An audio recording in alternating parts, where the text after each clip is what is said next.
Tardes. Vamos a empezar esta conferencia magistral a cargo de la profesora Silvia Rivera Cusicanqui. Voy a empezar con una breve introducción, presentación del evento y también a la profesora Silvia Rivera Cusicanqui. Y voy a empezar en mi lengua nativa, presentando y saludando a todos ustedes, quechua. Ayin yachu, imaynayam, ancha kusisja kachkani, hamkuna hamusqaykichikmanta, kay auditorio nisqanman. Silvia Rivera Cusicanqui paywan rimaykunanchikpaq, uyariykunanchikpaq kunan punchaw. Añay wawqikuna, paniykuna, masikuna, yapayaykichikta napaykuykichik. Bienvenidos todos, todas, todex. Estoy muy contento de ver a muchos estudiantes, amigos, colegas y público en general para participar en esta charla con Silvia Rivera Cusicanqui, quien nos hablará sobre su larga experiencia como investigadora y activista de los pueblos andinos, aymaras y quechuas, especialmente su aporte en el campo de la descolonialidad y la historia oral. Sé que para muchos no es necesario presentar a Silvia, pero tal vez para nuestros estudiantes que todavía no la conocen, su larga trayectoria como académica y teórica aymara. Entonces haré una breve presentación. Supe de Silvia y sus numerosas publicaciones cuando yo también era aún estudiante en la Escuela de Historia, en la Facultad de Ciencias Sociales en la Universidad Nacional Mayor de San Marcos, hacia el año 2009. Aquel año Silvia dictó un taller de Sociología de la Imagen para los estudiantes de la Facultad de Ciencias Sociales. Desde entonces no la había visto, o no te había visto, hasta año pasado, en junio de 2023, en el Museo de Arte Moderno de Nueva York, donde nos reencontramos, donde Silvia dio una conferencia sobre el concepto aymara de cheje, una noción que expresa la convivencia paralela de múltiples diferencias culturales que no se extinguen, sino que se antagonizan y complementan entre sí. Estas ideas están expuestas en su libro Un mundo cheje es posible, ensayos desde un presente en crisis, publicado en Buenos Aires, Argentina, el año 2018. Nacido en 1949, el mismo año que nació nuestro recordado historiador Alberto Tito Flores Galindo, son de la misma edad, desde luego. Silvia es una socióloga y activista de ascendencia aymara, cuyo trabajo se centra en el movimiento indígena catarista, el movimiento cocalero y los grupos libertarios en La Paz, Bolivia. Silvia es licenciada en Sociología por la Universidad Mayor de San Andrés. También es magíster en Ciencias Sociales, con mención en Antropología por la Pontificia Universidad Católica del Perú. Justamente ayer, mientras íbamos en taxi a la exposición del arte Shipibo en el centro de Lima, Silvia iba recordando su estancia en Lima hacia finales de la década de 1970, cuando era estudiante de la maestría en la Facultad de Ciencias Sociales de esta universidad. Ella recuerda con especial cariño a sus maestros Alberto Tito Flores Galindo, Franklin Pease, Gonzalo Portocarrero, con quienes tomó clases de historia andina y marxismo. Reconoce la sensibilidad de estos maestros por el mundo andino.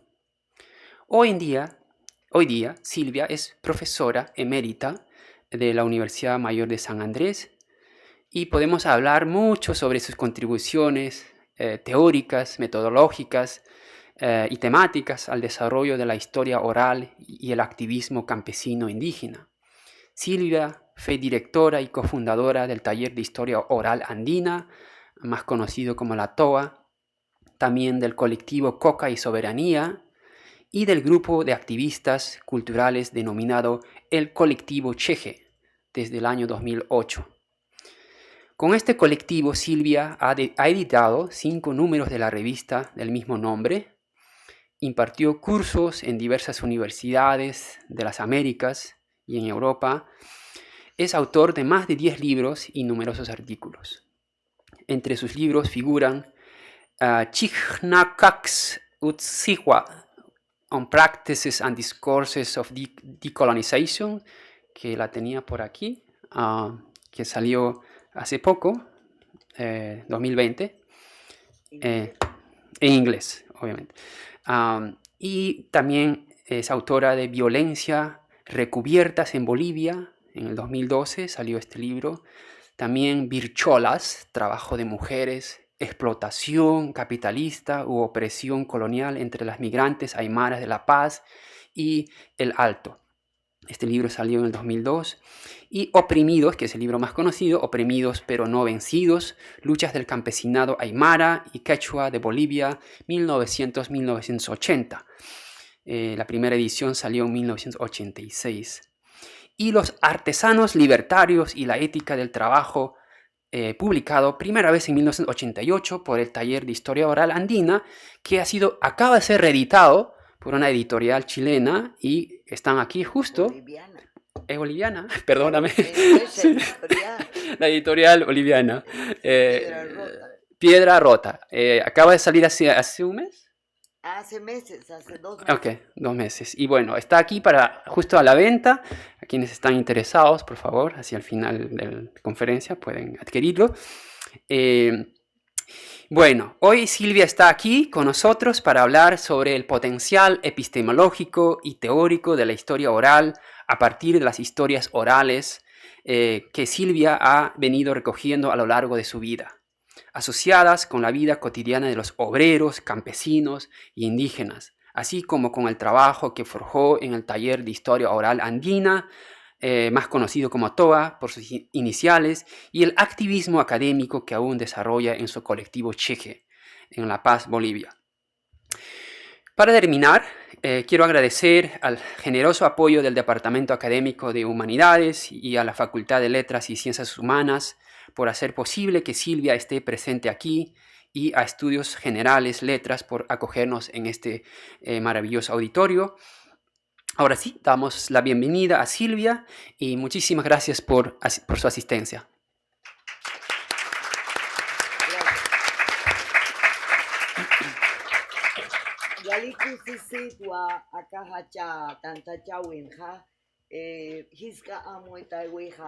Mayaha palta. Ukat paltawi hichaipu amuitawi toqueta. ¿Sí? Estoy muy contenta de estar en esta gran reunión. Voy a hablar de un pequeño pensamiento y de un gran esfuerzo. Tanto pequeño como grande son las dos caras de la medalla que se llama el conocimiento, el unhtawi, el amuitawi. ¿Sí? La idea de pensar es una idea compleja en el mundo aymara. Yo amo mucho la lengua, de la cual yo soy eternamente aprendiz, porque no tiene género gramatical. Y eso ayuda mucho a mujeres como yo a no estar diciendo todas, todos, todes y toda esa cosa con las X que son impronunciables por cuestionar la estrechez de nuestros idiomas heredados del coloniaje.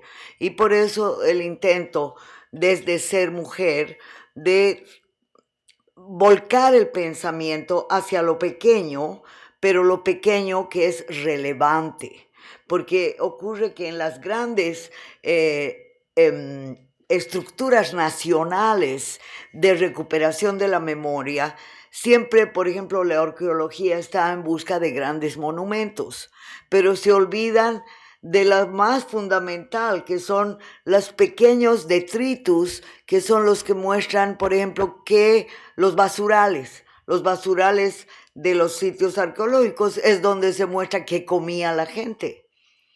Los coprolitos analizados químicamente sirven para entender desde dónde llegaba la comida de comunidades antiguas, pre-incas. Pero claro, nuestras naciones se pelean Perú y Bolivia para saber quién fue más antiguo. Yo por eso quiero ir a Chavín de Huántar para poder entender mejor Tiahuanacu, porque en Tiahuanacu se han borrado las huellas del influjo de Chavín de Huántar. Entonces, son las cosas que a mí me llevan a un horizonte muy anterior a la existencia de nuestras repúblicas. Y yo pienso que la noción de memoria larga que yo he trabajado en algún libro es una noción que debe estirarse todavía más, porque si bien en la memoria larga que yo llamaba hasta hace poco, en el libro Oprimidos pero no vencidos, hablaba yo del horizonte de luchas anticoloniales de Tupac Katari y Tupac Amaru. Hoy día ya no es suficiente trabajar esa memoria, porque ha entrado en crisis la izquierda, la noción de lo indio y la propia idea de que somos países con un proyecto de interculturalidad. Todo eso está en crisis en este momento. ¿Por qué? Porque las palabras son las que han sido expropiadas por el Estado, ¿sí? Nos han expropiado la palabra originario, pueblos indígenas, luchas anticoloniales. Lo anticolonial se ha vuelto un término convertido en una especie de casillero académico transformado en lo decolonial. En fin, ha habido incluso lamentables cosas que han pasado en la academia que han ido trabajando las modas, ¿sí? Y por estar a la moda vivimos a una velocidad que no corresponde con nuestro esfuerzo de ser nosotras mismas, nosotros mismos, y por eso voy a exponer más adelante la idea del ocheje, ¿sí? Que es una idea que en quechua, por lo menos en el quechua que nosotros hablamos, se llama ch'echchi, ¿ya? Es la idea de algo impuro y manchado. Eso es lo que somos. Pero esa impureza y esa mancha nos da ventajas y desventajas. Si no somos nadie, pero también podemos ser muchas cosas y podemos optar por identificarnos con diferentes, con toda una panoplia de ancestros, ¿sí? Hay ancestras con las cuales yo me identifico y ancestros violentadores de mi abuela que no me mueven a ningún tipo de identificación. Hay mi apellido Cusicanqui, por el cual me creen india en Europa, pero me insultan como blanca en mi ciudad, ¿sí? Porque mi bisabuelo, que era el último aymara hablante, se enamoró de una vasca exiliada de la Argentina. Los colores no dan identidad. Las estructuras de pensamiento, el episteme, lo que más llaman cosmovisión, que se ha manoseado, también se ha expropiado esa palabra por el Estado, por nuestro Estado de Bolivia. Esas expropiaciones nos han dejado mudos, nos han expropiado los colores, entonces tenemos que estar de luto, ¿sí? No, hay que recuperar todos los colores y también todas las palabras, y hay que también recuperar la memoria. Para mí volver a la católica 48 años después ha sido el reencuentro con memorias muy importantes, porque he podido tener la alegría y la testarudez de exigirle a mi profesor que yo no quería hacer antropología, sino que yo soy socióloga.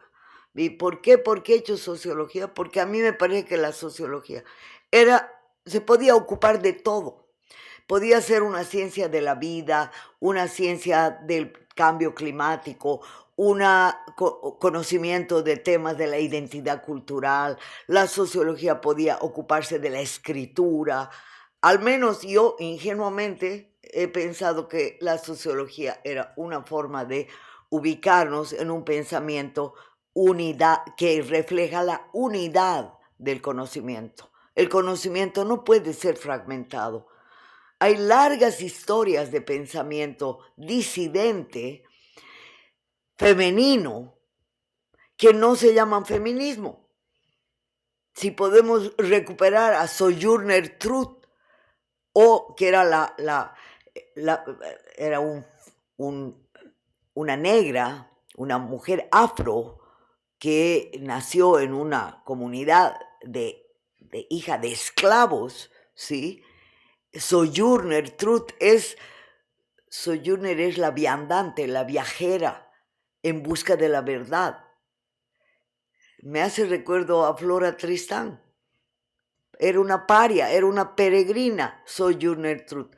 Pero no podemos decir que era feminista, colocarle anacrónicamente un cartel diciendo ella es feminista, me parece no hacer las cosas bien. Es proyectar el presente al pasado de una mala manera. A mí me parece que es necesario proyectar el pasado al presente. Y estoy basándome en un aforismo aymara que dice hay un equivalente en quechua sobre en parte, ¿no? Parcial, porque solo habla de ñaupajmampuni, vamos hacia el pasado, quiere decir caminamos hacia el pasado. ¿Cómo es eso? Quiere decir que retroceden estos pobres quechuas. No. Kepnaira quiere decir Sarnakapjañani, quiere decir caminamos iluminando nuestra mirada. Naira es ojo y pasado, ñaui es ojo y ñaupa es pasado. Entonces es nuestra mirada, nos orienta porque el futuro es desconocido.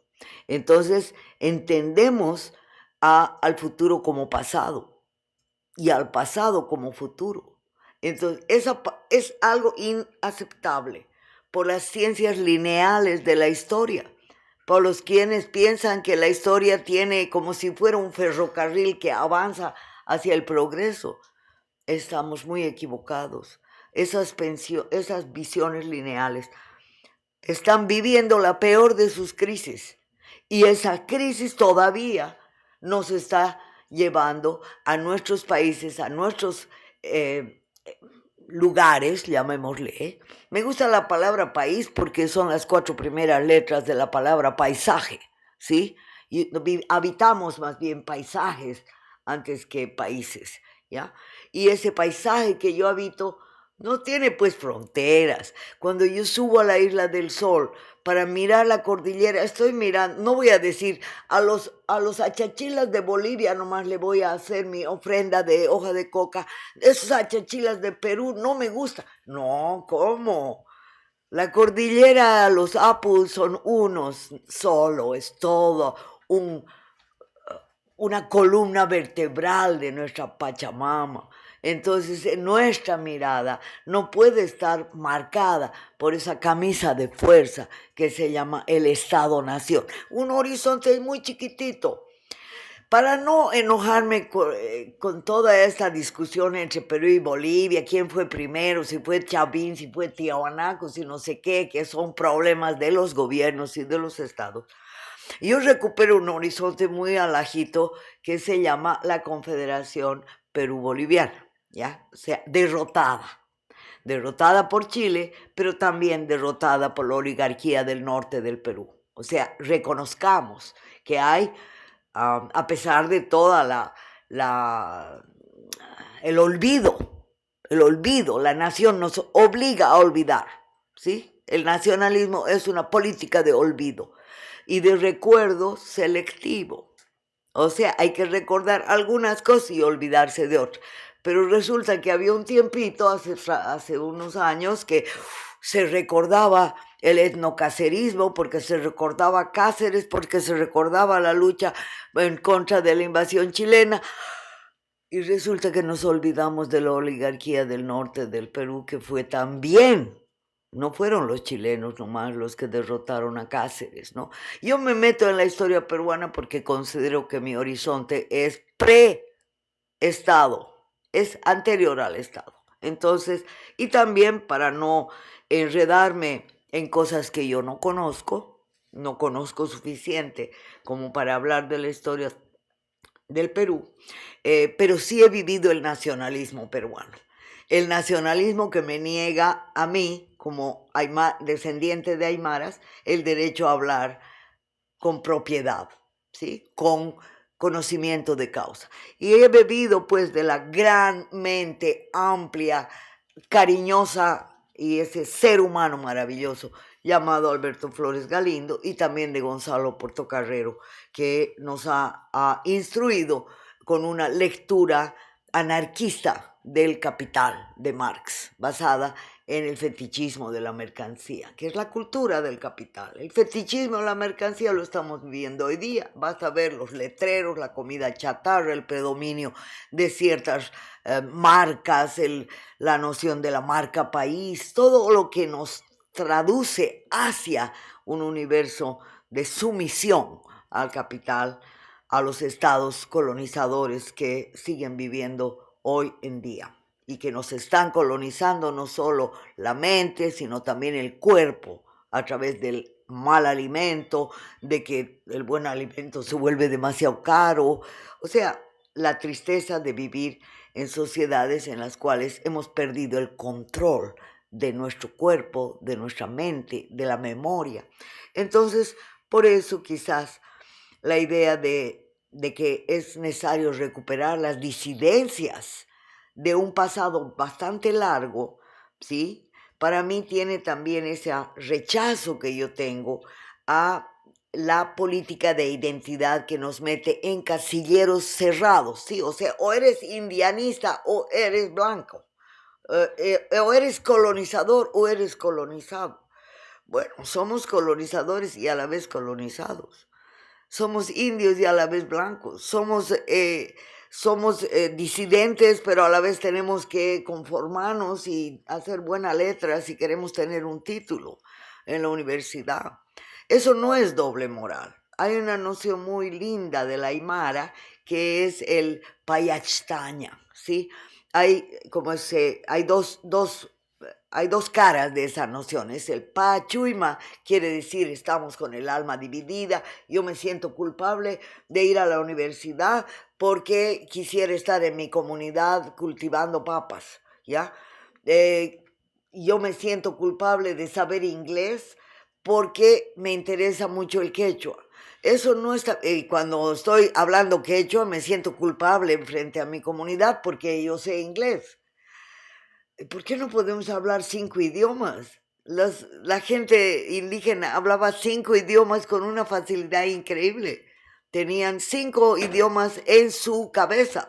Mientras más idiomas sabes, más se te abre el pensamiento. Y mucho más estos idiomas, ¿no? Habían gentes trilingües, cuatrilingües, en todos estos países donde yo llamo las culturas de la tierra. La gente para sobrevivir tiene que aprender el idioma del opresor sin olvidar el suyo, pero resulta que el suyo no es uno, son 3 idiomas, el del papá, el de la mamá, el de la abuela, son 3.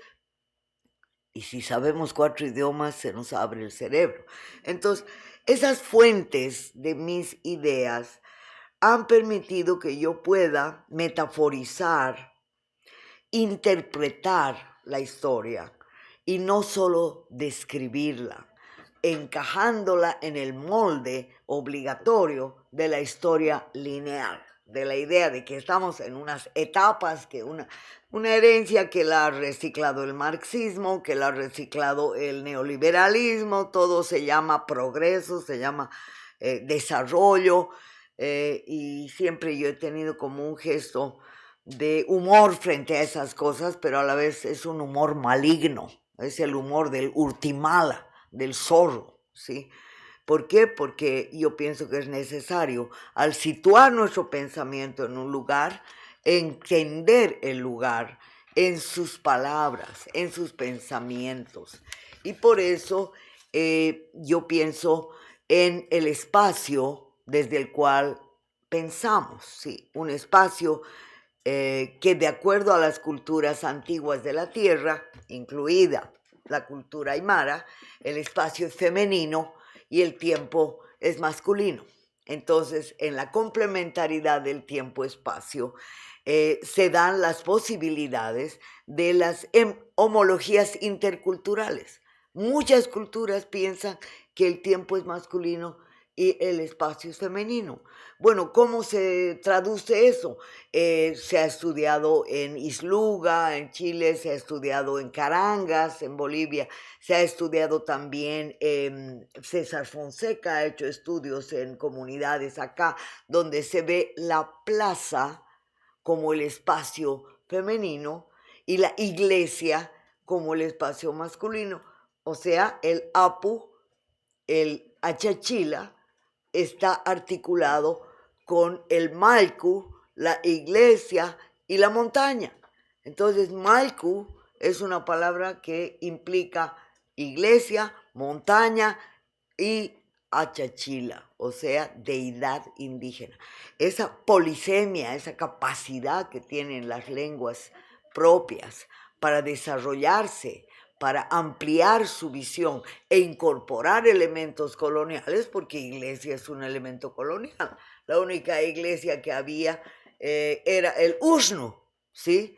Un hueco en la tierra, esa era la sagrada deidad, el lugar donde se hacían el enterramiento de los rituales. Y hay Ushnus en Machu Picchu, hay Ushnus en Cusco, en Tiahuanaco, y ahora voy a ver los templos sumergidos, si la Pacha me da permiso que vuelva yo al Congreso de Arqueología que va a haber en Huaraz para poder ir a ver unas cosas maravillosas que solamente he visto en fotos que me ha compartido mi hijo, que es todos los templos subterráneos, ¿no es cierto? Entonces, mi amor por estas culturas no significa una colección de objetos arqueológicos, ¿sí? No, no me gusta eso, ¿sí? A mí me llegó una vez un queru. Yo estaba en mi clase de cerámica, me llegó un queru que le habían vendido a un señor que era casado con una señora alemana y quien me dijo, no me van a dejar exportar esto. Y yo le dije, no, me puede hacer daño tocar esa cosa. Y entonces conseguí una urna y a mi profesor de cerámica, el Freddy Acarapi, que habla, Acarapi es una palabra muy bella porque es la neblina que se vuelve nieve, algo que conocemos en la altura. Freddy Acarapi me dijo, ¿qué hacemos? Yo le dije, mire, yo no puedo tocar ese jeru inca porque me puede hacer daño, es huaca eso para mí. Huaca es como lugar peligroso, pero a la vez lugar sagrado. Entonces lo hemos puesto en la escuela de cerámica con una ceremonia, pichando coca. Bueno, y hoy día ese queru está ahí protegiendo a los ceramistas de hoy, desde los ceramistas del ñaupa tiempo, ¿no? Entonces son pequeñas anécdotas que están mostrando que el tema un poco es poder combinar las diferentes actividades de la vida a través de este nacimiento de la práctica, que es la que nos lleva a un hacer que es complemento vital del pensar. Entonces, llamémosle cultivar, caminar, observar, pensar, crear. Son como procesos que van combinándose y a eso le llamaríamos epistemologías, metodologías de la historia oral. No separar la vida del pensamiento, no separar nuestras capacidades de hacer cosas modernas metidos en aparatos digitales. En última instancia, todos los aparatos de la Tierra vienen de la Pacha, o sea, no vienen todavía del espacio exterior, ¿sí? Entonces, ya sabemos que el litio de los celulares, el hierro, los circuitos, el cobre, todo está ahí en la Tierra.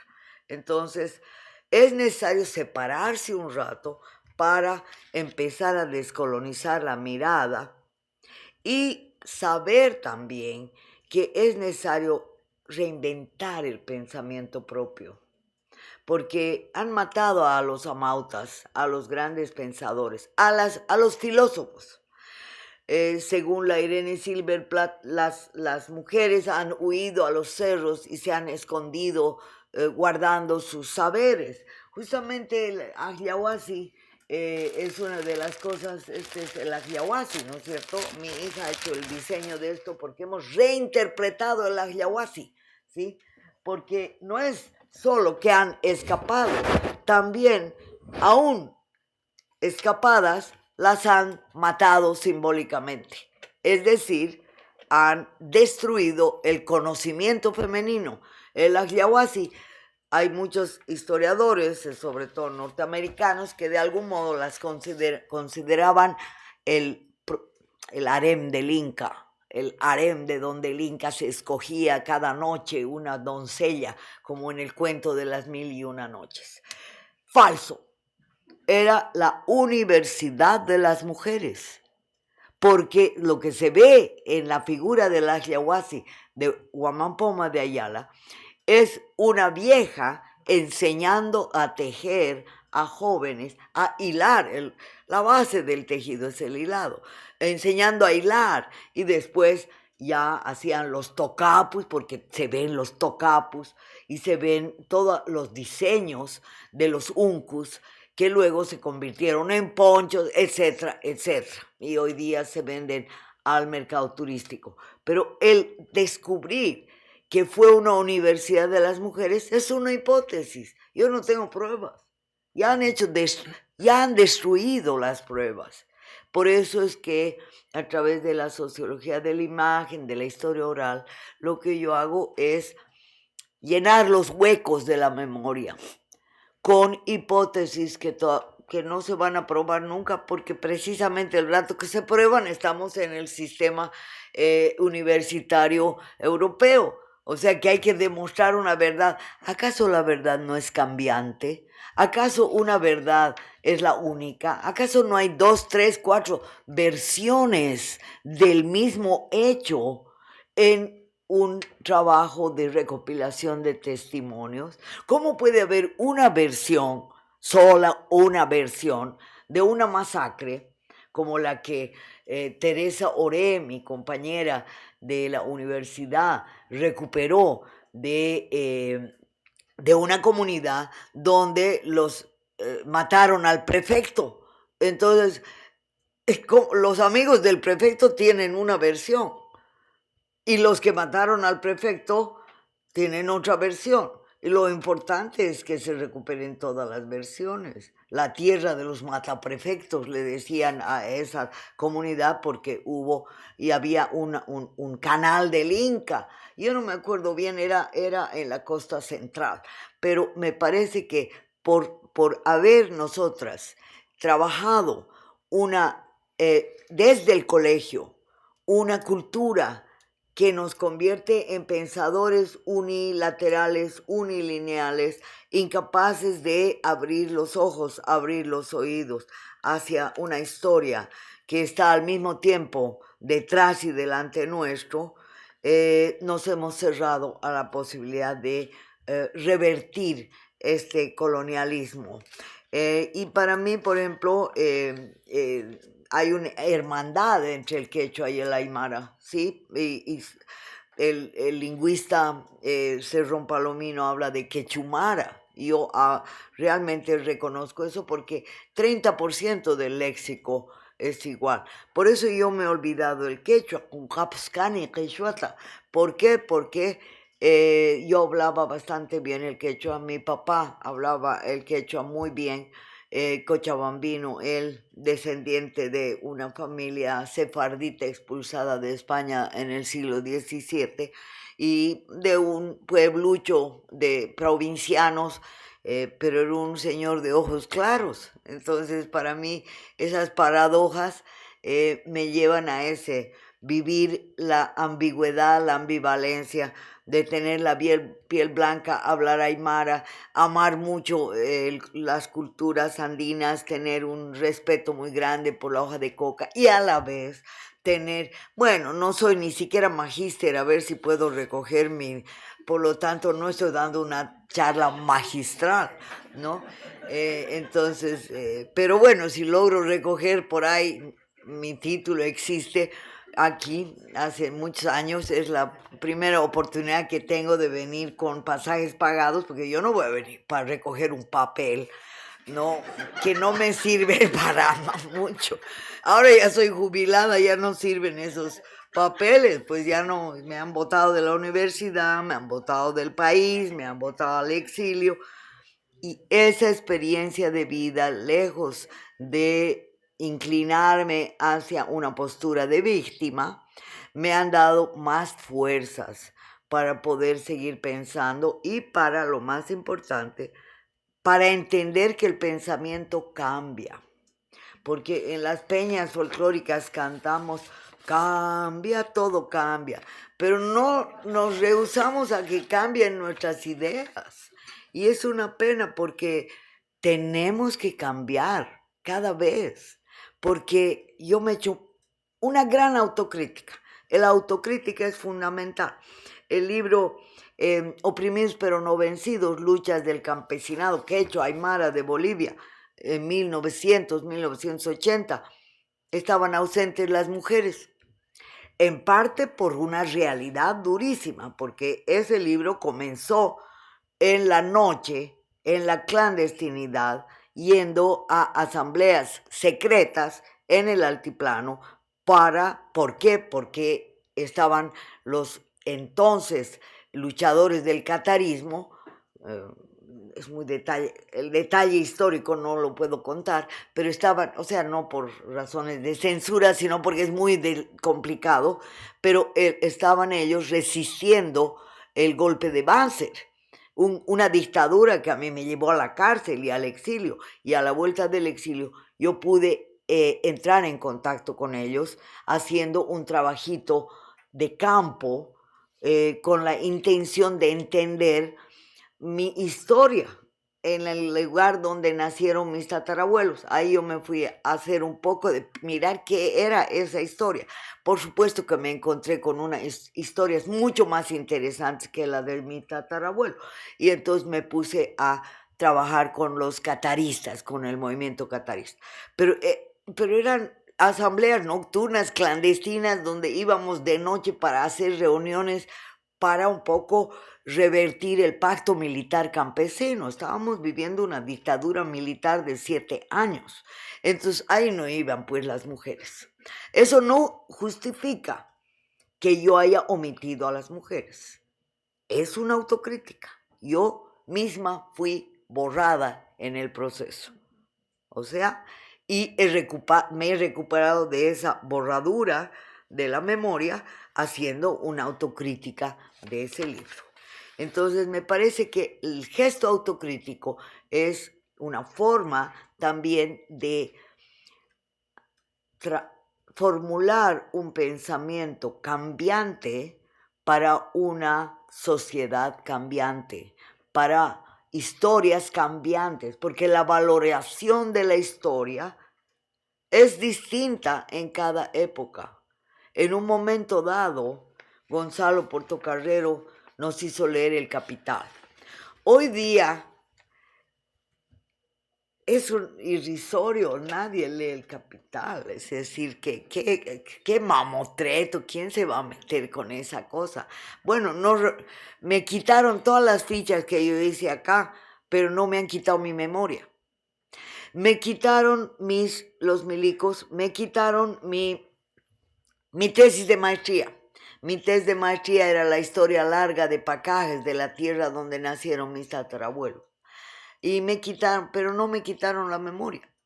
Y yo no he dejado de pensar en esa historia, pero le he empezado a dar otros significados. Y he dicho por ahí, por algo será que me la han quitado, porque quizás esa historia no estaba destinada a servirme de escalera académica. Entonces me he quedado sin trepar, me he quedado de licenciada nomás, ahí al medio camino de la escalera. Y bueno, ahora voy a subir un peldaño más y doctorado ya ni hablar, eso ya es volver a la escuela, ¿no?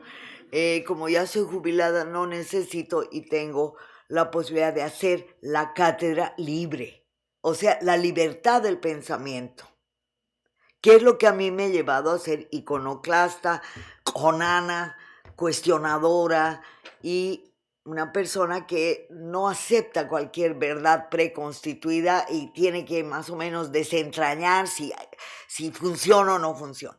Y entonces a mí eso cada rato me regala la Pachamama la posibilidad de hacer aprendizajes extraordinarios. Yo no se los he buscado, pero de algún modo ocurre. Por ejemplo, un día yo estaba en Bogotá exponiendo en el encuentro de performance y política que me invitaron en el 2009. Y yo estaba con mis trenzas, mi sombrero, porque yo uso sombrero porque me dolía mucho la cabeza y mi papá, que era médico, me dijo, pucha, esos soles de la altura te están sacando la... Entre tela, ponte pues un sombrerito, ¿no? Y entonces me he acostumbrado a tal extremo y el día que murió yo estaba con trenzas. Entonces nunca me he podido quitar las trenzas. Bueno, yo estaba con mis trenzas, qué sé yo, con mi catu, con mi mercadito, con mi en el encuentro, con mi coquita y exponiendo unos cuadros de Guamampoma, el indio poeta, me acuerdo, que ahora lo hemos feminizado porque es Guarmi Pachacuti. Y resulta que se me acerca un montón de gente y me dice, qué linda tu performance. Y yo decía, a ver, averiguaré en el diccionario qué cosa es performance. No hay traducción al castellano de performance.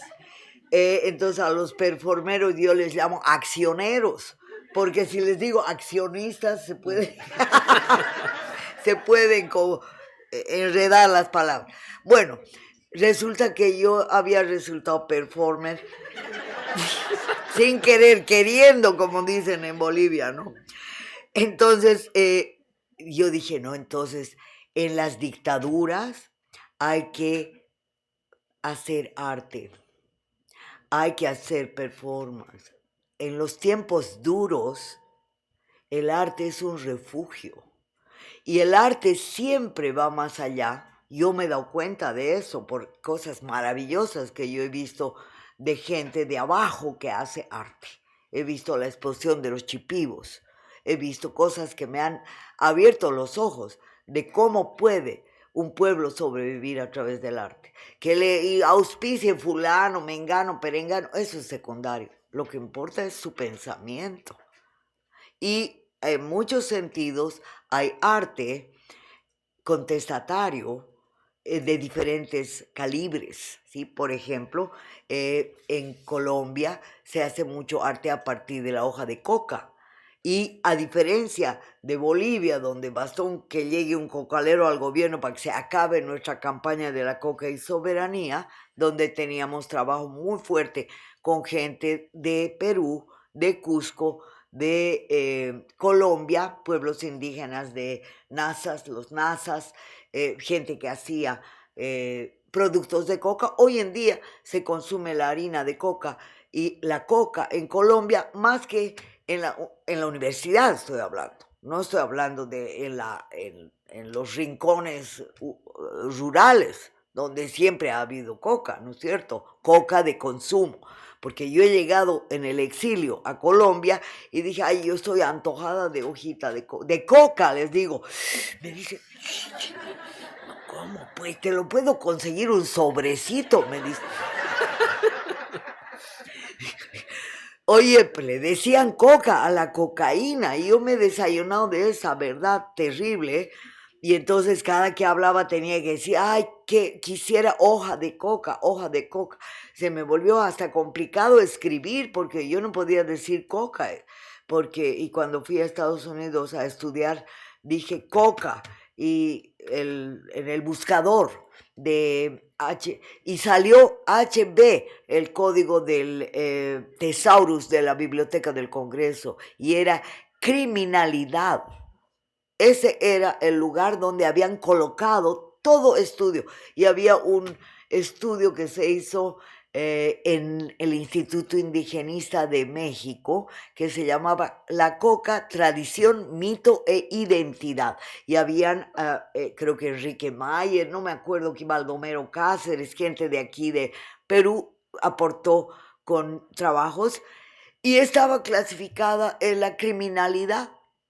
Entonces, yo dije, aquí hay algo para investigar. Y entonces me metí durante varios años a hacer las campañas Coca y Soberanía, a la vez que entendía la coca en términos de escritura de un libro. Tengo un libro que se llama Las fronteras de la coca. O sea, fronteras mentales, fronteras epistemológicas y fronteras físicas. Gracias a las fronteras es que los gendarmes de la Argentina están metiendo a la cárcel a personas que han hecho el trabajo de vender la coca en la Argentina. Todo el mundo masca coca en la Argentina. Hay grandes letreros. Entonces yo fui con un compañero afroyungueño a la Argentina para hacer experimentalmente mi investigación. Y esa investigación derivó en un video, en 2 videos, que musicalicé con una composición de mi hijo que dice que la DEA no me vea, que me causa estrés, ¿no?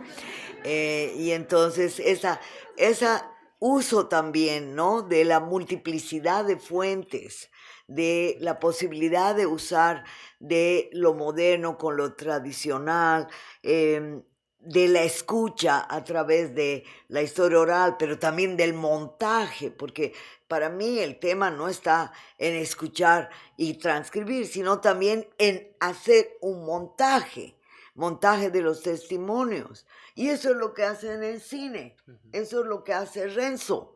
Entonces ahí nos encontramos en la amistad con personas que trabajan en diferentes medios, porque para mí la voz autoral tiene múltiples expresiones, no siempre la escritura.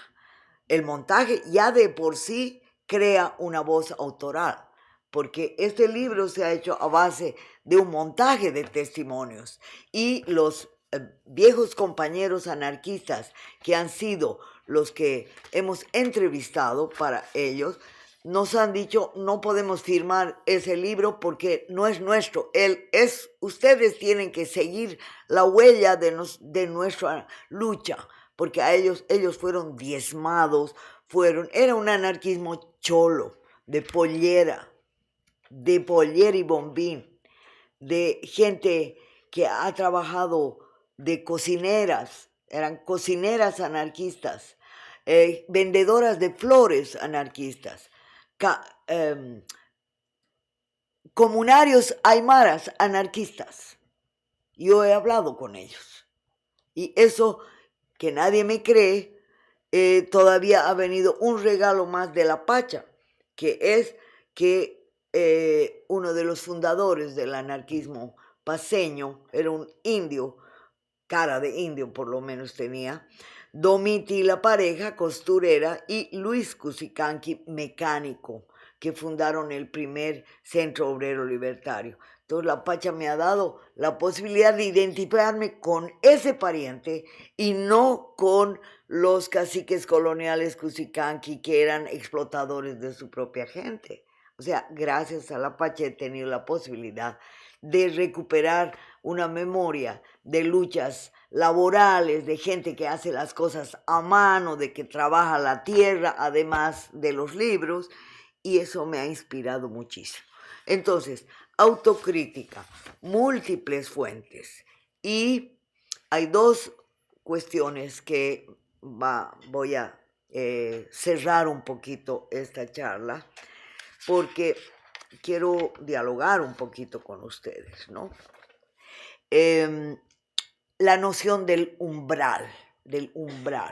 Para la historia oral, para la antropología hay ese problema, ¿no? De que la historia oral, de que no es historia oral, hacen antropología, hacen testimonios, ¿no? Entonces la ambición de la antropología es meterse a la casa de la gente, meterse al dormitorio si pueden, ¿no? A la intimidad de las personas. Entonces, para mí eso es muy invasivo y eso sigue siendo un lastre colonial, ¿no? Un peso muerto del origen colonial de la antropología. Basta leer el diario íntimo de Malinowski para darnos cuenta del colonizador que había detrás de la ejemplaridad del trabajo de campo, ¿no? De vivir años, pero lo que decía de los pobres andreses era pues una barbaridad, o sea, los despreciaba profundamente en su diario íntimo. Pero en sus diarios de campo era, ¿no? Los argonautas, todo. Pero bueno, pues es que esa es la doble cara del invasor. El invasor hace buena letra, llámese Marca País o llámese transnacionales de la alimentación, son invasores y hacen linda cara. Ya te ponen todo muy hermoso, todo es orgánico, todo no tiene gluten. Azúcar sin gluten, zapatos sin gluten, ya. Todo te ponen sin gluten, o sea, ya la gente se ha vuelto consumidora de palabras y no de alimentos, ¿no?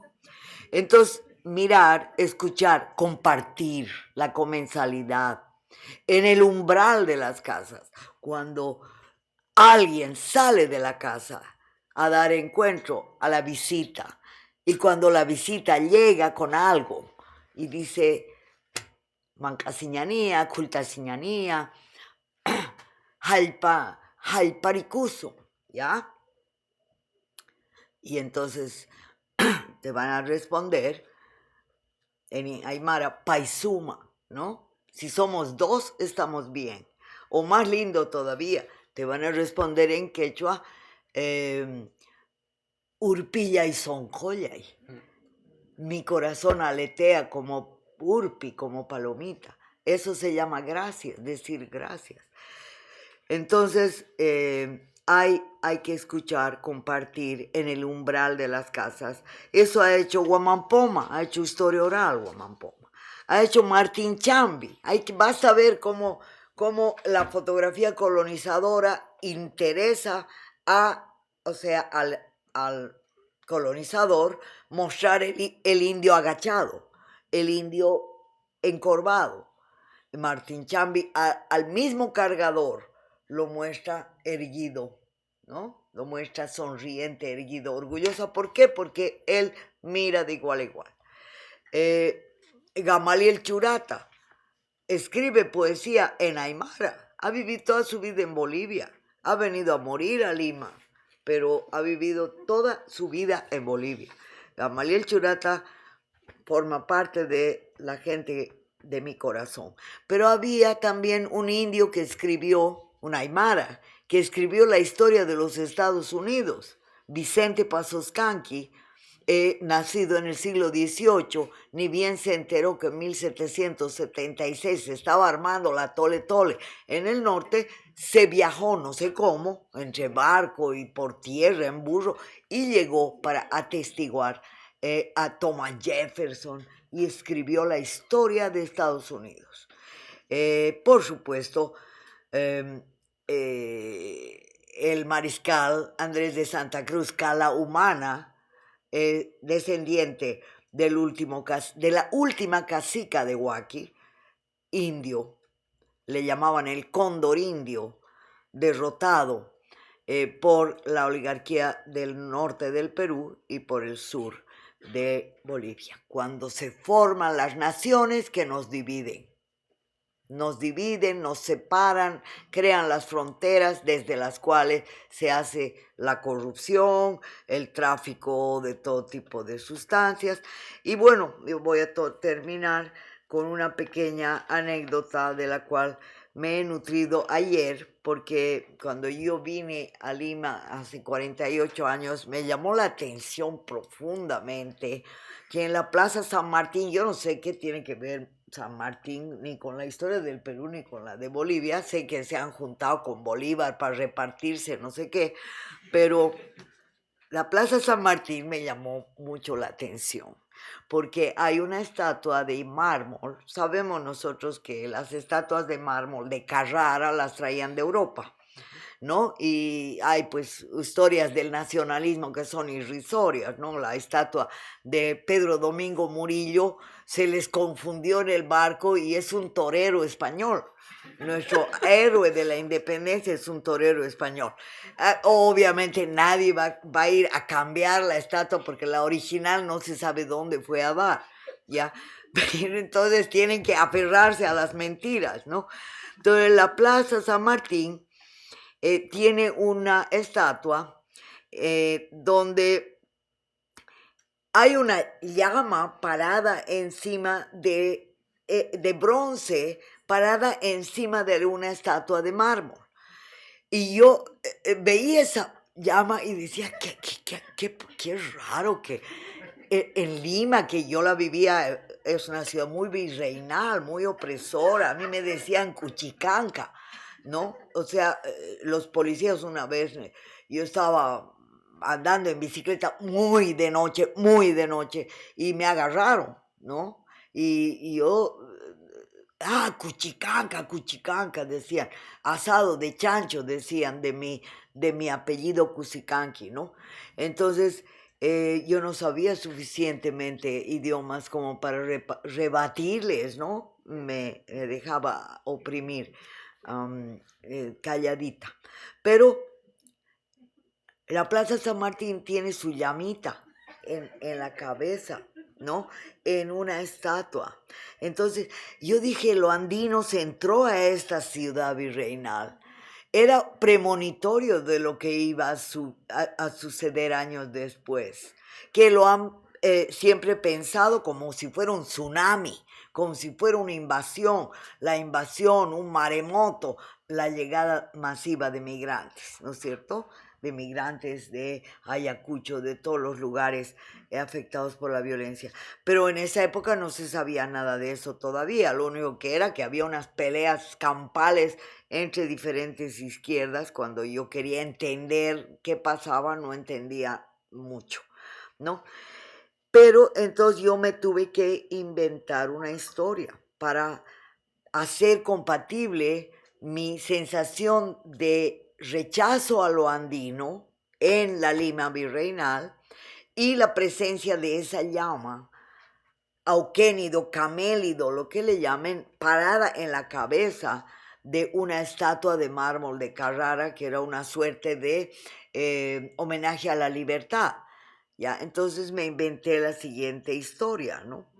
Llegó la estatua y como era muy caro traer el bronce más desde Europa, decidieron encargarle a un fundidor, a un artesano limeño, no sé en qué fecha, que le haga la corona de laureles, ¿no? Y la llama votiva.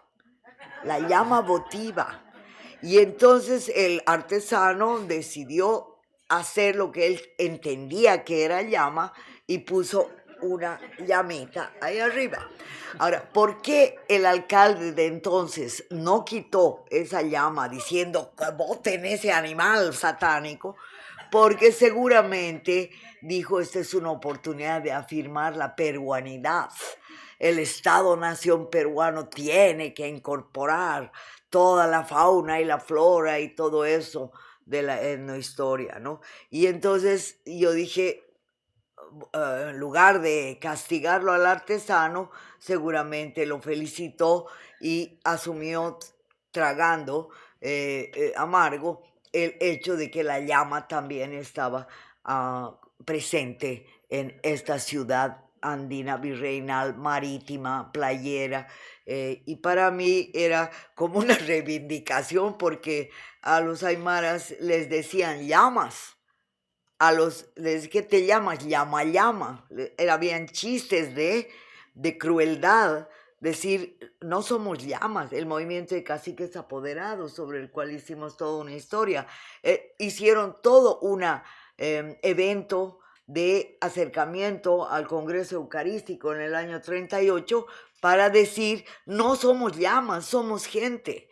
Entonces yo tenía todas esas historias detrás, a pesar que me habían confiscado mi tesis, y eso me lleva al cierre de decir que todo intento de borrar la memoria es un intento siempre parcial y siempre sale por algún lado, sale por algún huequito la memoria, porque recordar es un acto político, no es un mero acto de coleccionista, de memorabilias, ¿sí? Que están muy de moda, vintage, todo es vintage. Ahora, los hippies son vintage. ¿Para quién? ¿Para quién recordamos? Para comunicar esos hallazgos y generar actos de identificación con lo recordado, para permitir que nuevas generaciones de repente reinventen la historia e incluso reinventen lenguas perdidas. Porque en conclusión, para mí pensar es afirmar la vida y afirmar la unidad del conocimiento, no solo lo épico, también lo cotidiano. Superar traumas de olvido, olvidos traumáticos, porque se pasa el trauma y viene una nueva generación de repente, si no está totalmente enceguecida por la mirada tubular a la cual están condenados muchos jóvenes y muchos niños, va a resurgir lo femenino, va a resurgir la alimentación andina en la ciudad. He visto el tocosh, que era un invento de personas que habían ido al campo a buscar formas de alimentación más sana, pero eran grupos totalmente marginales. En el mercado central de Lima me han querido vender tocosh, pero eso hay en Bolivia. Entonces, todo nos ha sido expropiado. Nos han expropiado las palabras, nos han expropiado, nos han robado la palabra comunidad, descentralización, pueblos indígenas y últimamente nos han querido robar la palabra libertario. Un señor un poco mal de la cabeza que apellida Milei ha tomado para sí esa palabra, confundiendo absolutamente por pura ignorancia la historia de lo que fue la lucha libertaria, que es la lucha por la libertad de palabra, de pensamiento, por la libertad de opción sexual, por la libertad de acabar, por el amor libre. Por eso decía la chola anarquista más ejemplar, que decía, ¿para qué nos vamos a casar? Tú quieres ser verdugo en la casa si hablas de libertad en la calle, le decía a su compañero. Yo no quiero casarme, tenemos que practicar el amor libre porque si nos llevamos bien, perfecto, pero si ya no nos llevamos bien, te vas nomás. Una chola cocinera decía eso. Ella nos está dando un ejemplo que es válido para nuestros días, porque había un indio anarquista muy maravilloso, don Juan de Dios Choque, al cual lo difamaron como delator de sus propios compañeros. Eso fue una campaña de prensa muy cruel que quería crear la división y justamente lo acusó la prensa de haber delatado a su compañero José Clavijo Sastre, y él era comunario, ¿ya? Los he juntado a los dos después de escribir el libro. Y han llorado, se han abrazado y se han recordado cómo se libró don Juan de Dios de ser tomado preso. O sea, cómo se escapó de la policía fingiendo que era un indio ignorante, cuando era un hombre absolutamente bien conocedor de las teorías de Bakunin, de Kropotkin, de Eliseo Reclus, porque eran grandes lectores. Entonces nos están queriendo robar la palabra libertario y eso sí que ya no nos vamos a dejar. Y hay que recuperar todas las palabras que nos han expropiado y eso es parte de la misión política de la historia oral. En eso yo termino y les doy muchas gracias.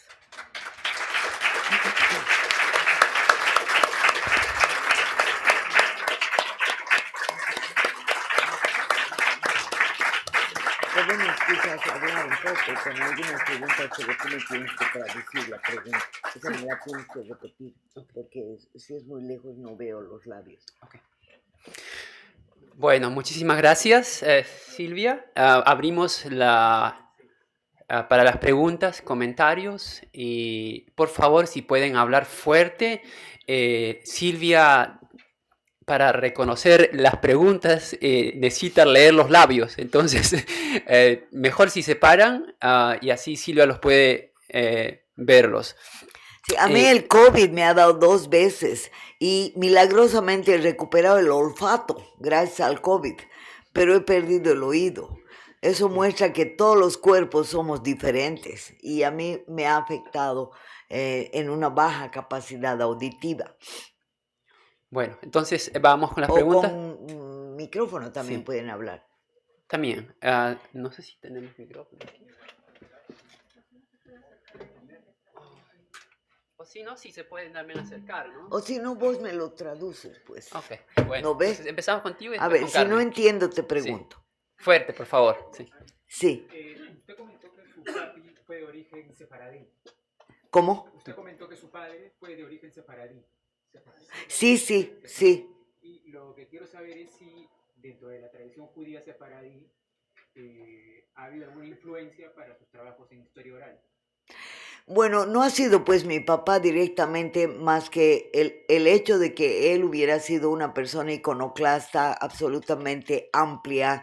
Me apoyó mucho en todas mis locuras, como la de irme a vivir al campo durante un año como maestra rural, porque yo quería entender el mundo andino. Esa influencia fue, pero él se murió sin saber que era sefardí. ¿Por qué? Porque yo, después de que él murió, el año 1999, recién pude aceptar una invitación al exterior. Y entonces ahí descubrí, cuando yo, en la biblioteca de libros raros de Austin, de Texas, ahí veo un fichero que decía Judíos en América. Y cuando la primera ficha que saco era Diego Rivera. Ay, yo dije, y ahí empecé a indagar y ahí encontré una importante influencia para mi trabajo, que es Baruch Spinoza. Y Spinoza sí fue un sefardí, expulsado de todo lado, porque a él le confiscaron, era rabino, pero los rabinos lo expulsaron de su iglesia, casi quemaron todos sus escritos, porque los católicos también lo declararon prácticamente apóstata, y él era un disidente, pero tenía una muy bella cosa, que era, le interesaba la óptica, y entonces pulía lentes, era artesano y a la vez filósofo. Estaba en un momento de la historia en el siglo XVII en que todavía había la unidad del conocimiento. Ya después se volvió, la antropología se dividió, Marcel Mauss es padre de la antropología y también de la sociología, ¿no es cierto? Después Georges Bataille es un personaje sociólogo que formó una sociedad de sociología sagrada. Entonces, personajes en los años 40, personajes así, muchos de ellos judíos, bueno, Marx y Freud judíos, tenían algo que hacer en términos de la iconoclastia del pensamiento, ¿cierto? Que no es lo mismo que el sionismo israelí. Entonces, hoy día decir, soy judía, ¡ay, los árabes están muriendo! Dios mío, los árabes y judíos han sido culturas hermanas durante siglos. Ha venido en 1948 los intereses imperialistas, la Guerra Fría, y ha creado las condiciones para la destrucción de una sociedad que coexistía, sociedades que coexistían, cristianos, árabes, etc. Entonces, me ha ayudado el haber encontrado esa ficha, en reconocer que hay muchísima judío expulsado de España y árabe expulsado de la península en nuestras culturas. Y además hay la huella africana. Eso de que África llegó solo con la esclavitud es una hipótesis totalmente fallida, equivocada, pero es muy difícil de probar. Porque hay evidencias, hay un libro que se llama They Came Before Colón y cuenta la expedición de Mali. Eso está en el internet, está libre porque es un periodista que se esforzó por demostrar que la sociedad de Mali había mandado toda una flota de barcos hacia el poniente y resulta que volvió solo un sobreviviente diciendo que se lo habían tragado un gran río, y muestra la influencia afro en los olmecas, que los olmecas son muy anteriores a los mexicas o aztecas. Entonces hay mucho que pensar sobre la historia que nos han contado. La idea, por ejemplo, de que el Nilo, de que las culturas de Nilo, del Sahara para el norte eran blancas, es también falsa. Eso nos han creado Hollywood con la Liz Taylor de Cleopatra, ¿no es cierto? O sea, eso es mentira. Era una mujer azul de tan oscura. Era azul. O sea, su fisonomía era pues afro. Y la idea del Egipto blanco es una idea imperial desde el siglo XVIII, ¿no es cierto? Porque África siempre se conoció en la antigüedad romana, en toda la antigüedad griega había relación con África. Entonces, el hecho de que si ustedes miran el continente africano y la cercanía con el continente nuestro, no hay pierde. Las corrientes favorecen. Entonces se inventan el cruce del Bering, se inventan la Polinesia, sí ha habido migración polinesia, pero nunca van a reconocer que la huella africana estuvo acá, no solo con la esclavitud, porque es muy cruel que digan que todo lo que hay de África, porque hay el ñame, hay un montón de productos que son africanos de origen, incluso gallinas, gallos enanos, que no son los traídos por los barcos de los colonizadores, que son de África. Pero ¿qué van a reconocer? Pues eso, porque ellos tienen su historia oficial de que es muy cruel decir que los africanos han traído su cultura en los barcos esclavistas. Compañeros, eso es una crueldad. La mitad de la gente moría en el barco esclavista. Apenas podían tener sus cadenas. ¿Qué podían traer? Ñame, esas cosas, no había tal, ¿no?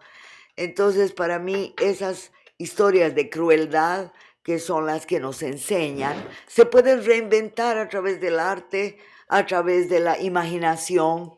Yo he estudiado sociología cuando se pensaba en grande y nosotros leíamos la imaginación sociológica de Wright Mills.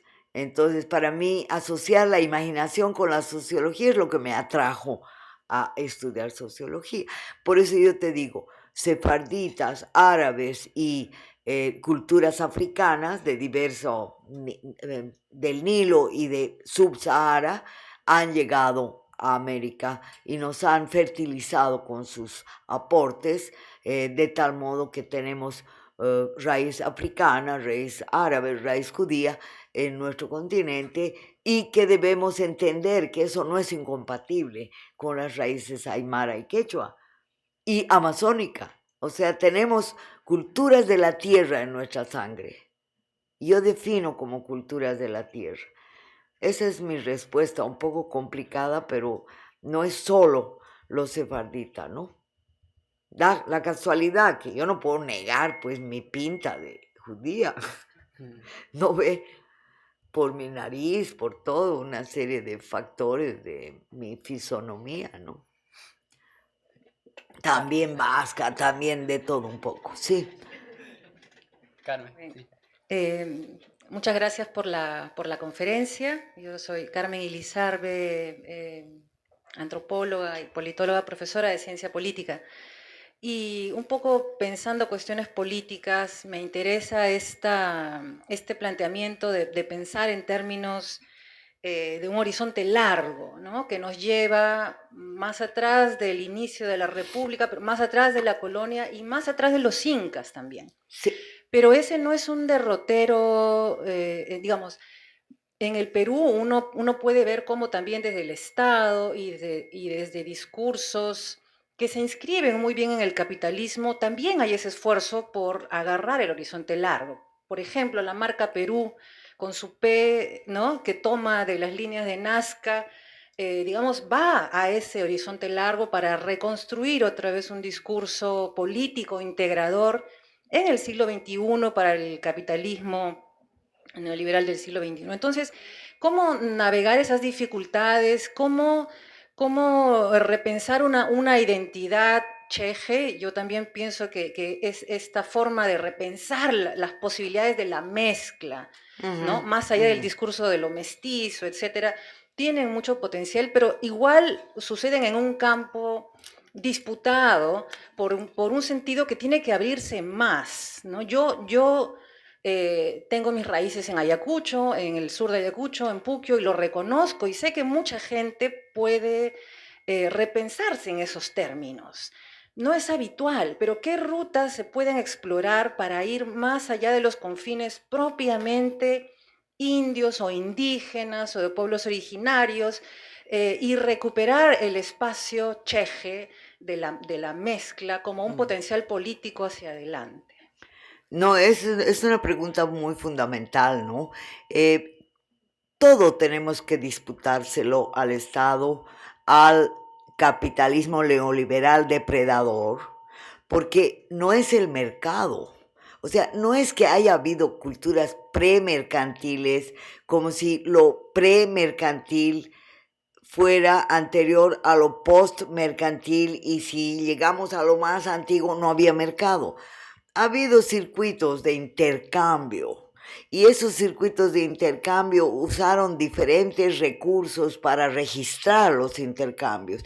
En algunos lugares son recursos efímeros, o sea, el arqueólogo no puede recuperar porque intercambiaban pepitas de cacao, por ejemplo. Pero en otras ha habido alguna huella, por ejemplo, usaban conchas. Entonces, yo encuentro que tenemos que desconfiar de las versiones establecidas y en lo posible introducir la sospecha en nuestras estudiantas y en nuestros estudiantes. ¿Para qué? Para que ellos por cuenta propia, en sus tesis, en sus trabajos, vayan encontrando pedacitos de ese gran palimpsesto de memorias que se han borrado, pero no hay ninguna norma general para decir hay que recuperar tal cosa. Yo pensaba que recuperar el horizonte anticolonial era fundamental.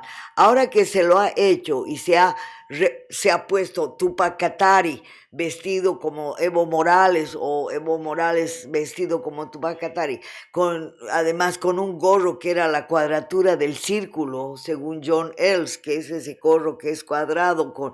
Bueno, ¿de qué sirve una apropiación meramente formal, ornamental, disfraz, por más que sea tejido por mujeres verdaderamente artistas, si va a ser para el Estado y para legitimar nuevas formas de expropiación y de opresión? ¿Ya? Entonces, disputarle las líneas de Nazca no solo al Estado peruano, también a estos ecologistas internacionales que han venido y han destruido una de las líneas de Nazca para poner un letrero a favor de la tierra. No sé qué me ha contado eso mi hija, ¿no? O sea, son cosas que siempre están en disputa, las interpretaciones. Entonces yo creo que lo que hay que, me parece, ¿no? Hay que dar herramientas para que la gente dispute en pequeño. Por eso yo planteo la micropolítica. La micropolítica comienza en el cuerpo, en el entorno y en las posibilidades que hay dentro de lo que puede ser un curso universitario, una clase. En el caso mío ya no doy clase en la universidad porque efectivamente me han expulsado de una mala manera sin decirme que me han expulsado por matufiadas de tipo político, porque no admiten el pensamiento crítico, ¿ya? Y como yo tengo la tendencia de tener sospecha de que todo gran pensamiento macro tiene fisuras, que incoherencias y sobre todo fallas éticas, porque para mí el techo, la brújula es la ética, la coherencia entre lo que se hace y lo que se dice, y hacerlo en pequeño, porque para poder entender el pensamiento crítico hay que trabajar con estudiantes, varones y mujeres, que tengan ideas críticas para impulsar esas ideas. Y la profesora o el profesor no tiene por qué ser el que sabe o la que sabe. Reconocer nuestra propia ignorancia no es un pecado, no nos baja del pedestal. Nos ayuda a tener una relación un poco más de igual a igual, de confianza, de cariño, con estudiantes que vienen a nosotras con una sensación de que necesitan respuestas para sus vidas. Y entonces cuando se trata de tesistas universitarios, yo les digo, no hay que dejar que te arrebaten tu pensamiento, pero tampoco tienes que insistir en que lo único que vale es tu pensamiento. O sea, te has metido a la universidad, tienes que pagar el derecho de piso, o sea, tienes que asumir las consecuencias, ¿no es cierto? Entonces, cada quien, fomentándole la libertad de opción, puede encontrar pequeñas respuestas a grandes preguntas. Eso para mí es clave, ¿no? O sea, ir por una cosa no muy ambiciosa, de buscar una sola respuesta. Y yo creo que sí, ahorita hay que recuperar un horizonte muy antiguo, que es casi el horizonte de domesticación de las plantas, porque tal como van las cosas, van a acabar. En mi tiempo de vida, yo no creo que vea un renacimiento del planeta, pero ha habido un ejemplo maravilloso de un indio Krenak, de los Krenak de Brasil, Ayrton Krenak, que había ido a Brasilia con todo pagado para que las señoras de la élite de Brasil le habían dicho, el 12 del 12 del 12 a las 12 tenía que acabarse el mundo, supuestamente, y le habían preguntado y le habían dicho, ¿qué hacemos para postergar el fin del mundo? Y él les había dicho, ¿para qué quieren postergar el fin del mundo? ¿Sí? Que se acabe nomás mucho. Ustedes toditos van a estar en supermercados, enlatadas van a acabar ustedes. Les había dicho él. Claro, las señoras, ¿para qué le hemos pagado el pasaje a este bruto? Dirían pues. Pero él está pensando en los tiempos largos de la Pacha. No está pensando en el tiempo de vida de un individuo o de una generación. Yo tengo 4 nietos. Me preocupa mucho el tiempo, qué tierra les estamos dejando. Entonces hay que tener algún tipo de fuerza, de fe y de deseo, porque sin el deseo no se logra nada. A plan de deseo se han logrado cosas imposibles. Se ha logrado la Revolución Francesa, se ha logrado todas las luchas revolucionarias, se ha logrado que se cambien las cerrazones en cuanto a disidencias sexuales, muchas cosas. No bastó las marchas, también bastó el profundo deseo interior. Y eso tiene mucho que ver con identificarse también con nuestras fuentes varias, diversas. Y en toda fuente ha habido algún momento relacionado con la tierra. Y ahí es donde yo encuentro mis identificación. No me gusta la palabra identidad, prefiero la palabra identificación. Yo me identifico con la raíz aymara.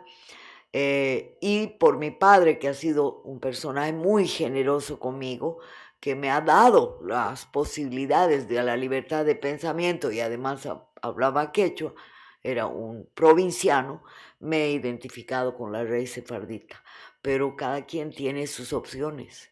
Y tenemos tantos parientes malos y buenos que tenemos para escoger, pues, ¿no? Perdón por la longitud de mis respuestas, no estoy dando mucho chance de... Dale, muy lejos estás, Huawei. Tienes que venirte un poquito más cerquita. Allá hay una persona muy lejos que quiere hablar. ¿Puedes venirte más cerca, por favor? Sí. Y después te doy a ti. Yo no estoy con grandes chances. Sí, dale el micrófono. ¿Por qué cuando Javier Milei usa la palabra libertarismo es necesariamente el robo de un ideal? ¿Por qué no puede ser una nueva interpretación de la libertad?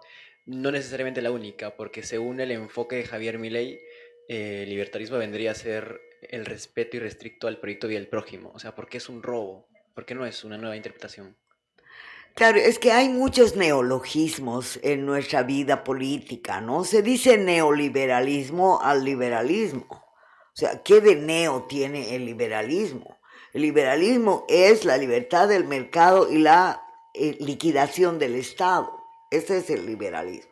Y el neoliberalismo. Y Milei tiene una palabra libertaria, ha formado el Partido Libertario para expropiar la idea de la libertad de pensamiento y de la libertad de opciones a un nivel de liberalismo extremo. Podríamos hablar no del neoliberalismo, sino de un liberalismo extremo que permite, por ejemplo, expropiar partes del cuerpo, hormonas, riñones, gónadas, liberalizar el comercio del cuerpo. A ese extremo está llegando este señor.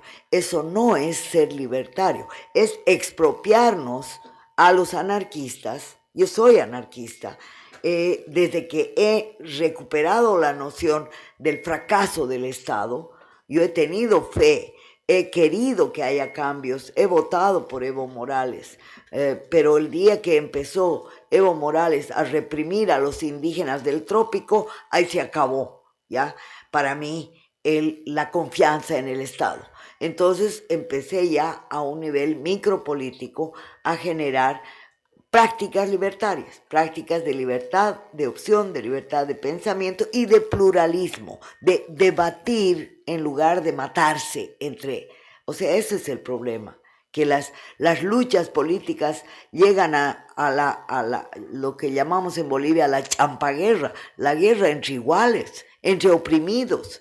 Entonces, la unión de los oprimidos me parece básica y por eso tenemos que recuperar lo que nos está expropiando Milei y nos está expropiando la noción de libertad. Y sin libertad no hay universidad, no hay conocimiento. Sin la libertad de pensarte, incluso con la libertad de equivocarte. Porque no hay una sola posición correcta. La posición correcta es un debate estéril. ¿Quién es más correcto? Para mí la persona correcta puede ser el vendedor de papitas o de, ¿cómo se llama? Una cosa que me han vendido tan rica de plátano ahí en la calle, ¿no? Ese puede tener una posición correcta, no necesariamente tu profesor más famoso, ¿no? A mí me queda muy grande, digamos, les agradezco que me presten atención a mis ideas, pero mi trabajo cotidiano es bastante humilde, ¿no? Y yo quiero que ustedes no se dejen llevar por los casilleros en los cuales la prensa, la radio, perdón, ya no es radio casi, ¿no? Digamos, los medios de comunicación más modernos, etcétera, nos encierran en canales de pensamiento único y nos obligan a tomar opciones que nos quitan la libertad de sospechar, de dudar. Y creo que sin duda no hay conocimiento. Si no dudamos, no podemos llegar al conocimiento. Entonces, tú me imagino que eres estudiante de primeros años, porque te veo muy guaguita. Entonces, como eres jovencito, yo te digo, duda, porfa, duda. No sé si eso te responde. Por eso yo lo detesto a ese señor.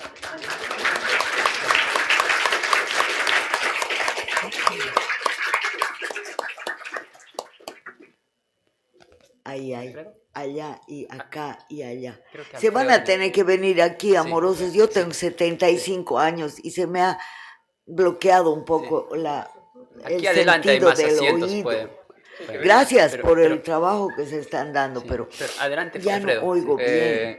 Mi nombre es Alfredo Villar, soy el curador de la exposición que usted vio ayer, que visitó amablemente. Y recuerdo hace unos años una conferencia que usted dio, criticaba mucho la noción de hibridez de García Canclini, ¿no? Que acá durante muchos años fue una moda feroz acá en la academia, ¿no? De la Católica, porque solucionaba muchos problemas que obviamente persistían, ¿no? Y en los últimos años yo he trabajado mucho con un concepto, bueno, un peruanismo que se llama chicha. Y cuando yo leía lo que usted interpretaba como lo cheje y esta noción de abigarramiento y esta posición, yo lo asociaba mucho con con el procedimiento de los chicha en el Perú, ¿no? Esta mezcla de tantas culturas donde no se distingue qué es lo transnacional, de lo local, de lo indígena, de lo internacional, ¿no? Por ejemplo, en la parte central de la exposición usted vio que usábamos luces neón, ¿no? Un producto transnacional, no inventado por el imperio, pero que ellas prácticamente se lo apropiaron para hacer otra cosa. Y sí, me da mucha curiosidad, por ejemplo, si usted ve conexiones entre esos dos conceptos y, por ejemplo, el caso de los cholets, que me parece como un fenómeno chicha en Bolivia, ¿usted también lo consideraría como cheje? Claro, es que hay muchas formas de hacerlo y de pensarlo eso, ¿no? A mí me gustó muchísimo la conexión entre video instalación y tradición muy, muy local de las comunidades. Eso me gustó más que las grandes instalaciones con grecas industriales, porque ahí estás simplemente reproduciendo el diseño. Pero cuando la hermana que era dirigente, no me acuerdo muy bien su nombre, Olinda Silvano. exacto, ella, Amanda, creo que Olinda. sí. Olinda, explicó, por ejemplo, algunos de los pilares.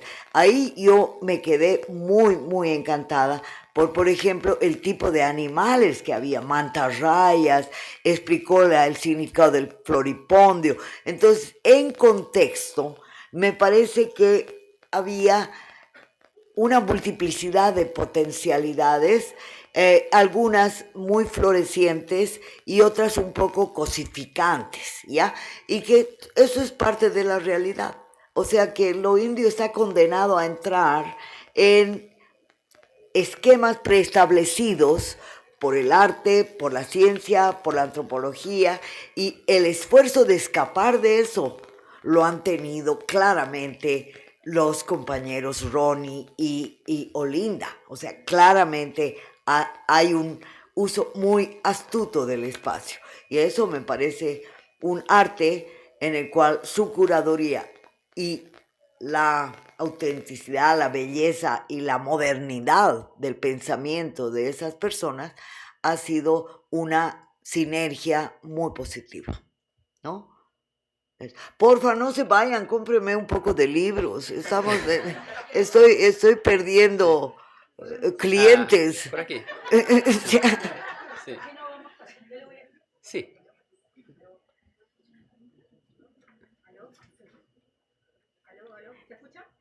Si me hablas, yo te puedo leer los labios. Le voy a hablar lo más fuerte que pueda. Le voy a comprar de todas maneras dos. Ya, está reservada. Ya. Quería consultarle. Usted ha hablado de la apropiación de los conceptos, ¿no? La expropiación, en realidad, de los conceptos por el Estado. Sí. Hay todo un proceso de 10 años, por lo menos en el país, de tratar de instaurar políticas de interculturalidad y de género, que ahora con esta movida neoliberal tratan de anular por todos los lados, por todas las instituciones, Incluida la universidad. Incluida la universidad, incluida las materias de arte, la censura, la reducción de presupuestos, una serie de cosas. Exacto. Además, cuando se apropian y expropian estos conceptos, encima los expropian y los usan mal. Y Claro. les bajan la profundidad de dónde provienen estos conceptos y todo lo que conlleva, todo el pensamiento que hay detrás de estos conceptos para que lleguen como una reivindicación a hacer política pública, ¿no? Claro. Entonces, la pregunta mía es, ¿debemos insistir? O sea, yo creo que sí debiésemos insistir, desde la academia debiésemos insistir y exigir de que se trate estos temas en la profundidad que ameritan, ¿no? Y exigirle al Estado en esos compromisos que han demorado tantos años en lograrse, que de un plumazo no las voten. Pero también está esta otra parte que yo entiendo, que es esta mirada de decepción respecto al Estado en general, en esta mirada de un tiempo más largo, que lo comprendo. Pero ¿debemos ahora insistir o no? No sé, es que yo no puedo decir qué debe hacer alguien o alguienes que yo apenas estoy reconociendo. Esta Lima es muy diferente a la Lima que yo he conocido cuando no había ningún chance de decir, de ser, siendo yo una persona que no era, digamos, fisonómicamente la media. Era hasta mi forma de hablar era tan lenta y todo, no era posible que yo me adapte. Por lo tanto, ahorita no sé, esos cambios me parecen que ha ido para mal, que ha ido a un proceso de expropiación sistemático y que es posible insistir, pero allí donde puedes hacer algo para no frustrarte. Hay un dicho muy bonito en mi país, que es en la zona del sur del Chaco, donde también yo he vivido, una zona muy bonita, pero llena de ríos pedregosos, y dice, el dicho popular es un aforismo, dice, ¿no? Las piedras grandes que están frente en el río, si quieres apartar las grandes piedras del río, no las patees, dales un rodeo. Patea las piedras que puedes para no romperte los huesos, ¿no? Entonces es un poco calibrar las propias fuerzas para ver por dónde es en la línea que puede reventar, ¿no? O sea, la línea donde puedes introducir una grieta en la cerrazón de esta política perversa, expropiadora de energías, de creatividades, de palabras, de pensamiento. Y también la otra es, nunca se puede hacer eso en la soledad. Es necesario generar lo que yo llamo comunidades de afinidad, comunidades que son temporales, no necesitan ser permanentes para poder, porque la comunidad y la comunalidad son esfuerzos, ejercicios de superar la conducta individualista que nos obliga a estar solas, solos, frustrados, tristes, encerrados, aisladas, aislados. Y eso es lo mejor que podemos hacer para entregarle nuestra subjetividad al sistema. Entonces, defender nuestro derecho a ser diferentes no es algo también muy solitario que se diga, ¿no? Siempre es posible hacer comunidades temporales de afinidad, ¿no es cierto? Con los profesores, con los afines de otras carreras, con una que otra manifestación pública de la disidencia, ¿no? Yo hace poquito he ido a Colombia, donde el muralismo es la cosa más impresionante. Aquí veo unas paredes blanqueadas que yo me imagino que es producto de los alcaldes que han negado la posibilidad de la expresión pública a través del graffiti. Bueno, La Paz está lleno de murales. Entonces hay pues que disputarle espacios a los adversarios de la libertad, a los adversarios del pensamiento propio y de la posibilidad de generar sociedades más habitables.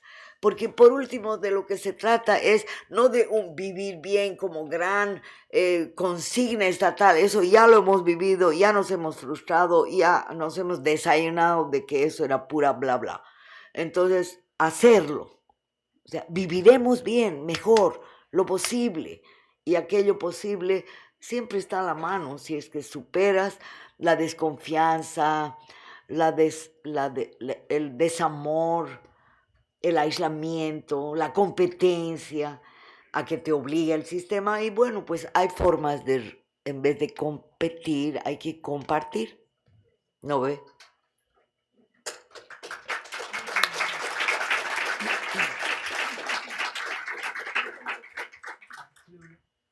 Bueno, hablo Ya. solo a partir de lo que dijo en su exposición, dos cosas que me llamaron la atención sobre la identidad o la autoidentificación entre lo indio y lo blanco, y luego la capacidad del idioma para expresar cosas sensibles.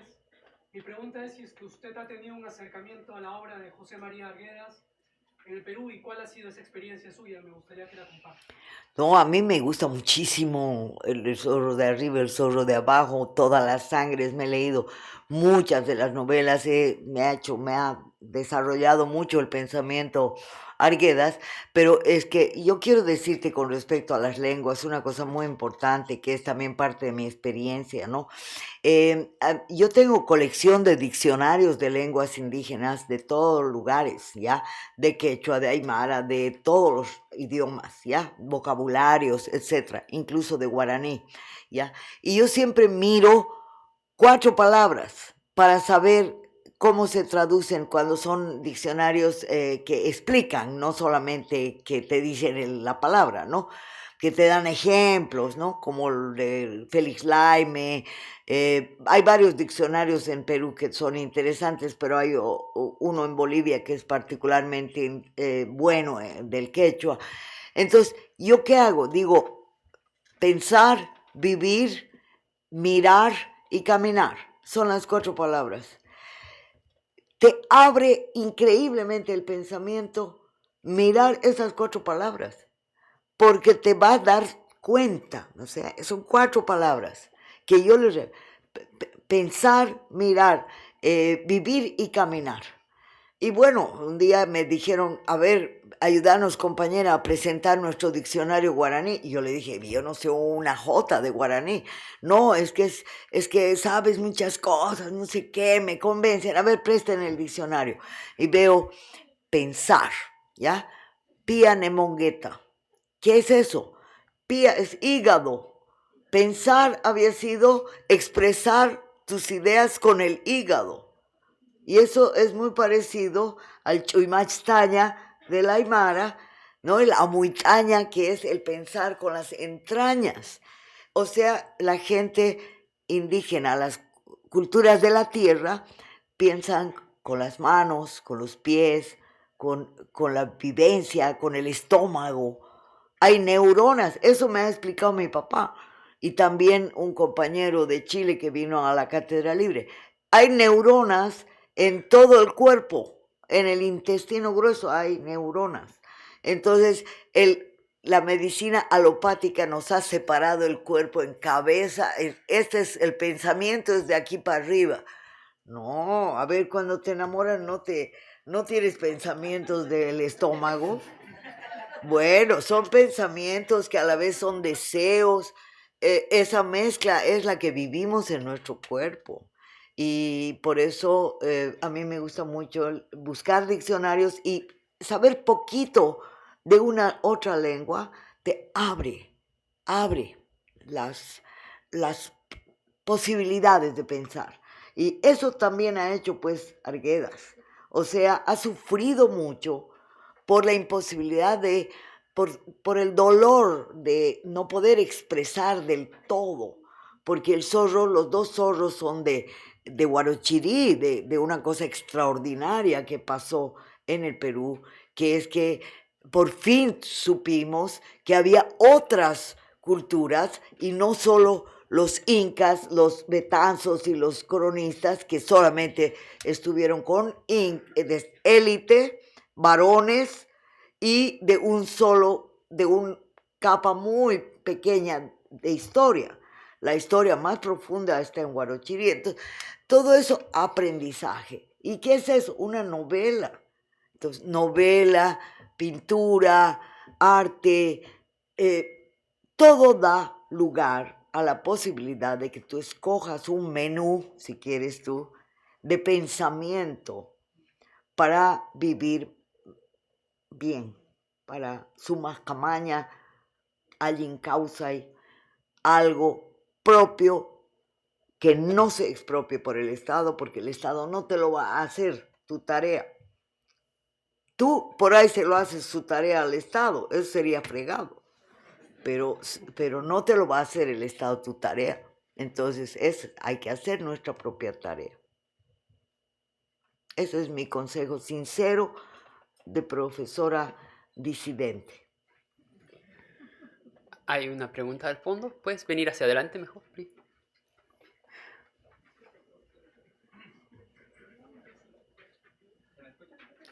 Tal vez intenta otra vez con esta. A ver, vente un poquito más aquí. Exacto. Las mujeres tienen una vibración más fuerte y me es más fácil oírlas. Alguien hecho, mamá y Silvia, yo también soy cachahablante y me gustó mucho escucharla, la charla, porque me recuerda a mi abuela que tiene su misma edad, solo que no me gusta llamarlo así, pero es analfabeta porque no sabe leer y escribir, pero cuando la escucho a veces me da pensamientos e ideas mucho más importantes que las que aprendo a veces en la universidad, ¿no?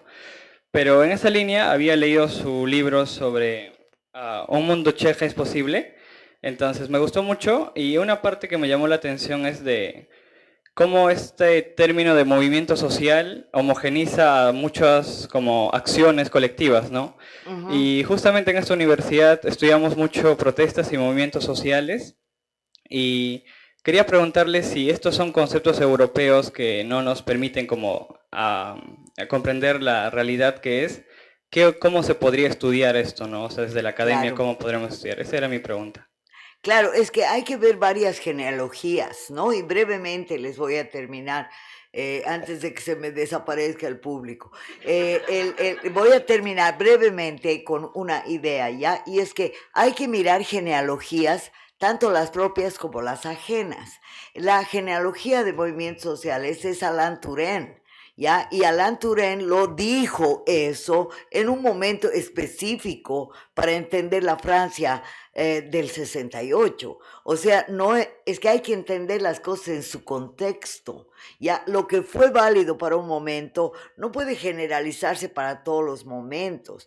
Y por eso mi crítica a la idea de los movimientos sociales es que se ha cosificado esa noción y se ha vuelto una camisa de fuerza para no entender que hay cosas que no son movimientos, pero que son fuentes de disidencia social. O sea, hay articulaciones de orden cotidiano de, por ejemplo, tomas de un mercado. Eso no le puede llamar movimiento social. Defensa frente a un gesto burocrático de aplastamiento de una lucha pequeña. Eso no le puede llamar movimiento social. Lo puede llamar formas micropolíticas de resistencia, pero no, tampoco ese nombre se puede volver un gran letrero, ¿no? Hay que buscar lo pequeño en momentos de grandes problemas, porque si nos tiramos a las grandes respuestas, no vamos a poder, no vamos a lograr avanzar ni un milímetro. En cambio, si logramos que un fulano abusivo que está tratando de sacar a unas señoras de vendedoras ambulantes, pues, y estamos ahí presentes, hemos hecho alguito, que es mucho mejor que no hacer nada, ¿no? Bueno, Gracias. terminamos entonces con esto. Muchas gracias, Silvia. Gracias. Y por favor, si están muy interesados en los libros, las camisetas de Guamán Poma de Ayala están aquí, acérquense. Sí, buenas.